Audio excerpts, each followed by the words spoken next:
નમસ્કાર ખેડૂત મિત્રો, મારું નામ મહેશ પાટીદાર છે। હું યુનિસેમ એગ્રીટેક પ્રાઇવેટ લિમિટેડ કંપનીમાં से આવું છું। આજ અમે પાદરાના નજીક ડોલીકુવા ગામમાં આવેલા છે। યુનિસેમની કોબી છે પ્રિન્સ, એનું નિરીક્ષણ કરવા આવ્યા છે। તમે જોઈ શકો છો, દડા એકદમ રેડી થઈ ગયા છે, એકદમ કઠણ છે। ફિલ્ડ અભી તમે જોઈ શકો, બહુ જોરદાર લાગે છે।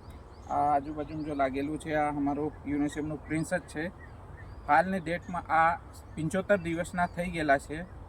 એમ તો વેરાયટીનું ડ્યુરેશન છે એ 60 દિવસનું છે, અત્યારે 15 દિવસ ઉપર થઈ ગયેલા છે ના। હજી જોઈને એમ લાગે છે કે 15 દિવસ હજી ટકી જશે, કારણ કે અત્યારે તમે ખબર છે કે માર્કેટ રેટ નથી, છતાં પણ ખેડૂતને રાખે છે। તાની હોલ્ડિંગ કેપેસિટી તમે સમજી શકો 1 મહિના સુધી તકની છે ના। દડાના સાઇઝ હરકા થઈ ગયા છે, લગભગ 1 થી 1.5 કિલોના આસપાસના બધા દડા દેખાય છે।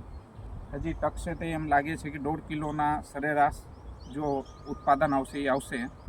આ છે યુનિસેમની પ્રિન્સ કોબી। Thank you. તમે બી વાવેતર કરો અને આવતા વર્ષમાં તો જોઈ શકો છો જોરદાર ક્વોલિટી છે। ધન્યવાદ।